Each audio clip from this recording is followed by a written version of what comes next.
इस कहानी की शुरुआत में हमें निकोलस नाम का एक आदमी दिखाया जाता है जो अपनी बहन की बार में जाता है। आज निकोलस की मैरिज एनिवर्सरी है। शादी को 5 साल हो चुके हैं, पर वो अपनी शादी से खुश नहीं है। इसीलिए वो अपनी बहन को बताता है कि हो सकता है मैं जल्दी डिवोर्स ले लूं। और मेरी वाइफ की एक आदत बड़ी अजीब है। हर एनिवर्सरी के दिन वो मेरे साथ एक गेम खेलती है जिसमें गिफ्ट्स को वो छुपा देती है और कुछ इशारों के जरिए मुझे उन गिफ्ट्स को ढूंढना होता है। पर अब इनकी शादीशुदा जिंदगी में बहुत सारी चीजें ऐसी हैं जो खत्म हो चुकी है। इसके बाद जब निकोलस घर आता है तो देखता है कि उसकी वाइफ घर पर नहीं है। सामने टेबल टूटा पड़ा है, कांच बिखरा हुआ है। उसे अजीब लगता है, इसीलिए वो फौरन डिटेक्टिव को बुला लेता है। जब वो पूरे घर की तलाशी लेती है तो उसे निकोलस पर ही शक होता है कि इसकी वाइफ के गायब होने में कहीं ना कहीं इसी का हाथ है, क्योंकि घर में कुछ ऐसे सबूत मिलते हैं जिनसे साफ पता चल जाता है कि निकोलस की अपनी वाइफ से नहीं बनती थी। दरअसल निकोलस एक स्कूल में राइटिंग टीचर है, जबकि उसकी वाइफ, जिसका नाम एमी है, खुद एक राइटर थी जो काफी मशहूर थी। और अब क्योंकि डिटेक्टिव को निकोलस पर शक है, इसीलिए वो उसे पुलिस स्टेशन ले जाती है, जहाँ वो उससे बहुत सारे सवाल करती है, पर वो किसी भी सवाल का ठीक से जवाब नहीं देता। मगर क्योंकि उसके खिलाफ कोई पुख्ता सबूत नहीं था, इसीलिए डिटेक्टिव को उसे छोड़ना पड़ता है। पूरी ही दुनिया में ये खबर फैल जाती है कि निकोलस की वाइफ एमी अचानक से कहीं गायब हो गई है। और क्योंकि निकोलस भी इस केस में दिलचस्पी नहीं ले रहा, इसीलिए सबको उस पर और उसकी बहन पर शक होता है। ये पैसों के लालच की वजह से उन्होंने एमी को कहीं गायब कर दिया। फिर जब निकोलस घर आता है तो वो अपनी पुरानी यादों में कहीं खो जाता है, जहाँ दिखाया जाता है कि उसकी वाइफ एमी मशहूर होने के साथ साथ काफी अमीर भी है। जब मुल्क में माली हालात खराब हुए तो इन दोनों की जॉब चली गई। इसके बाद निकोलस की मोम की तबीयत खराब हो जाती है, इसीलिए वो फैसला करता है कि मैं ये शहर छोड़कर अपनी मोम के पास चला जाऊंगा। अब हालांकि उसने इस बारे में एमी से कोई मशवरा नहीं लिया था, उसकी मर्जी नहीं पूछी थी, पर फिर भी वो उसके साथ चली जाती है। पर कुछ दिन के बाद उसकी मोम की मौत हो जाती है, मगर अभी भी वो इधर ही रहता है, वापिस अपने घर नहीं जाता। निकोलस की आदत अब ऐसी हो गई थी कि उसके दिल ही नहीं करता था काम करने का, तो इसीलिए एमी ने उसके लिए एक बार खुलवा दिया जिसे वो अपनी बहन के साथ चलाया करता था। वो खुद काफी आलसी हो गया था, मेहनत से भागने लगा था, और तो और एमी के साथ उसके रिश्ते भी खराब होने लगे थे। उनकी काफी लड़ाई होती थी, उसे वो काफी मारता पीटता था। जिसके बाद निकोलस की एक स्कूल में राइटिंग टीचर की जॉब लग गई। जी हाँ, उसकी मुलाकात एक लड़की से होती है और बहुत ही जल्द इन दोनों के बीच ताल्लुक बनने लगता है। अब कहानी वापस मौजूदा वक्त में आती है, जहाँ डिटेक्टिव को निकोलस के घर पर खून के निशान दिखते हैं, जिस वजह से उसका शक निकोलस पर और भी पक्का हो जाता है। पर डिटेक्टिव को पड़ोस के लोगों से पता चलता है कि एमी खुद को निकोलस के साथ महफूज नहीं समझती थी और इसीलिए उसने एक गन भी खरीदी थी। फिर जब वो वॉशरूम में चेक करते हैं तो वहाँ उन्हें एमी के सैंपल मिलते हैं, जिन्हें वो लैब भिजवाते हैं। और जब उसकी रिपोर्ट आती है तो पता चलता है कि एमी का बच्चा होने वाला था। पर निकोलस को जब ये बात बताई जाती है तो वो साफ साफ मना कर देता है, कहता है कि उसका बच्चा नहीं हो सकता, क्योंकि मुमकिन ही नहीं, हमारे बीच ऐसा कोई रिश्ता नहीं। डिटेक्टिव को उस पर शक होता है, इसीलिए वो उसकी किसी भी बात पर यकीन नहीं करती। और अब यहाँ उनकी पड़ोस की एक औरत आती है जिसका भी बच्चा होने वाला था। वो बताती है कि मैं एमी की बहुत अच्छी दोस्त हूँ, वो हमेशा से बच्चा पैदा करना चाहती थी, पर निकोलस ऐसा नहीं चाहता था। उसने एमी के साथ ऐसा कोई रिश्ता रखा ही नहीं। अब निकोलस को ये सुनकर उस औरत पर ही शक होता है, क्योंकि उसे यकीन था कि एमी अपने पड़ोस में किसी से भी इस तरह की बात नहीं कर सकती थी, ना ही वो इनसे दोस्ती करना पसंद करती। ये बात वो डिटेक्टिव को भी बताता है, पर फिर भी उसे यकीन नहीं आता।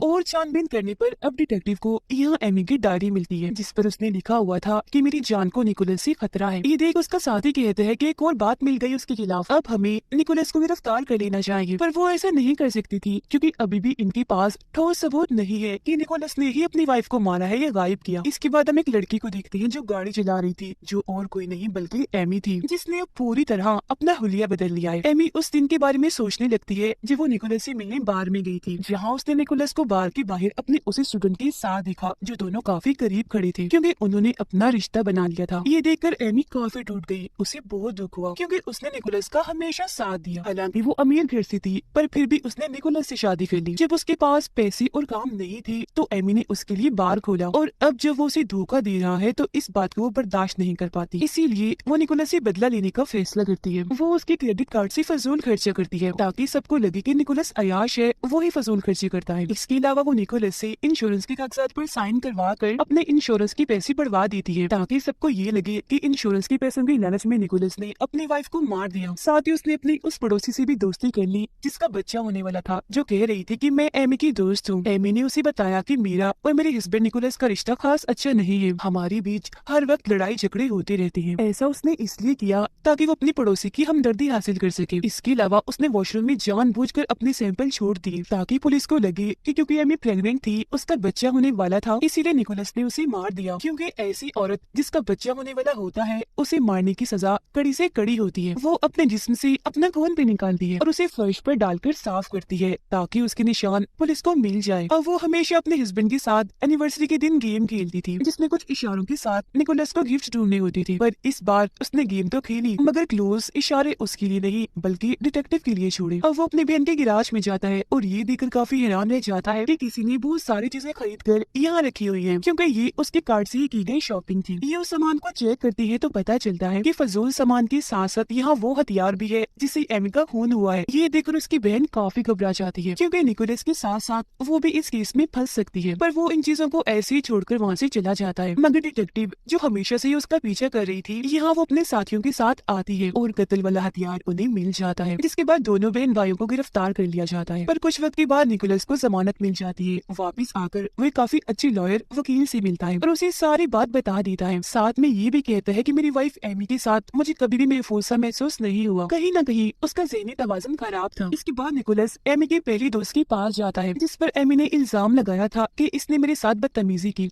और जबरदस्ती के इल्जाम पर उसे गिरफ्तार भी करवाया था। उससे बात करने के बाद निकोलस को पता चल जाता है कि एमी मुझसे बदला ले रही है। उसने अपने दोस्त के साथ भी बिल्कुल ऐसा ही किया था। और अब वो एमी की दूसरी दोस्त से मिलने जाता है, जो बहुत ही अमीर होता है। ये अमीर दोस्त निकोलस से बात करने से मना कर देता है, क्योंकि आज भी वो एमी से प्यार करता है। एमी को हम देखते हैं जो छोटी सी टाउन में रहती है। वो अपने पड़ोसियों के साथ जब बाहर थी तो तभी उसके पैसे गिर जाते हैं। जो उसके पड़ोसी देख लेते हैं कि इसके पास इतने सारे पैसे हैं, और फिर जैसे ही रात होती है वो उसके घर आकर उसके सारे पैसे लूट कर चले जाते हैं। अब उसके पास कोई पैसा नहीं था। इस बात से दुखी होकर वो रोने लगती है। इन हालात को देखते हुए वो अपने उसी अमीर दोस्त को कॉल करती है, जो उसे आज भी प्यार करता है। वो उसे मिलने के लिए बुलाती है और जब वो आता है तो वो उसे बताती है कि निकोलस हमेशा मुझे मारता था, मुझ पर जुल्म किया करता था, मेरी जान को उसे खतरा था, इसलिए मैंने वो घर छोड़ दिया और अब मैं वहाँ वापस नहीं जाना चाहती। जिसके बाद उसका दोस्त उसे अपने घर में ले आता है और कहता है कि तुम कुछ टाइम यहाँ रह सकती हो, यहाँ पर कभी भी कोई नहीं आता।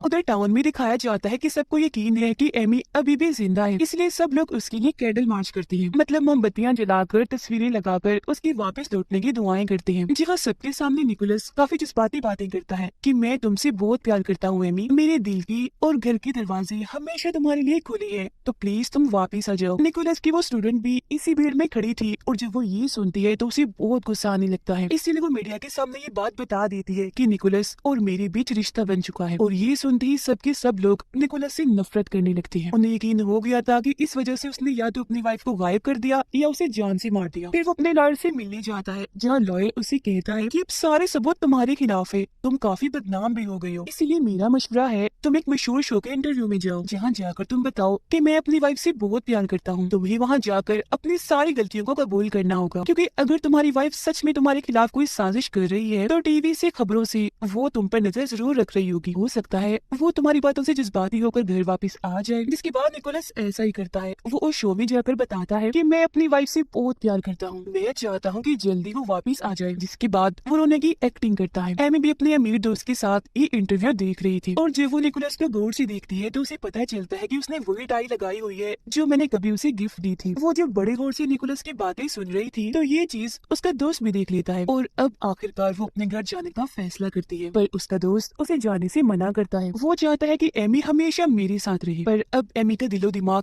कहीं न कहीं बदलना शुरू हो गया है, इसलिए अब उसे अपने इस दोस्त पर गुस्सा आने लगता है, क्योंकि वो उसे जाने नहीं दे रहा, रोक रहा है। जब उसका दोस्त वहाँ से चला जाता है तो वो अपने जिस्म पर चोट के निशान बनाने लगती है। फिर रात को जब उसका दोस्त काम से वापस आता है तो वो उसे बहाने से कमरे में ले आती है और वहाँ जाकर बड़ी बेरहमी से उसे मार डालती है, इतनी बेरहमी से कि उसके खुद के कपड़े और जिस्म भी खून से भर जाते हैं। जिसके बाद वो वहाँ से निकलकर गाड़ी लेकर वापस अपने घर आ जाती है, जहाँ पूरा का पूरा मीडिया पहले से ही मौजूद था, जो एमी को देख लेते हैं कि वो जिंदा है और खून में लथपथ है। एमी को फिर निकोलस भी अपने सामने दिख जाता है और वो सीधा जाकर उसके गले से लग जाती है, पर निकोलस को यकीन था कि वो कितनी बड़ी धोखेबाज है, तो जरूर ये भी उसका कोई नया प्लान है। इसके बाद उसे हॉस्पिटल ले जाया जाता है, जहाँ वो सब डिटेक्टिव्स को बताती है कि बचपन में जब मैं स्कूल में पढ़ती थी तो मैं और मेरा वो अमीर दोस्त एक दूसरे की काफी अच्छी दोस्त थे। हमेशा ही वो मुझे खत लिखा करता था और फिर एक दफा एनिवर्सरी वाले दिन वो मेरे घर ही आ गया। मैं अपनी जान बचाने के लिए भागी, पर डंडे से उसने मुझ पर हमला कर दिया, जिससे मैं बेहोश हो गई और इस चीज का फायदा उठाकर वो मुझे अपने जेल वाले घर में ले गया, जहाँ उसने वो सब कर दिया जो उसका दिल किया। और अगर आपको सबूत चाहिए तो आप उसके घर जाकर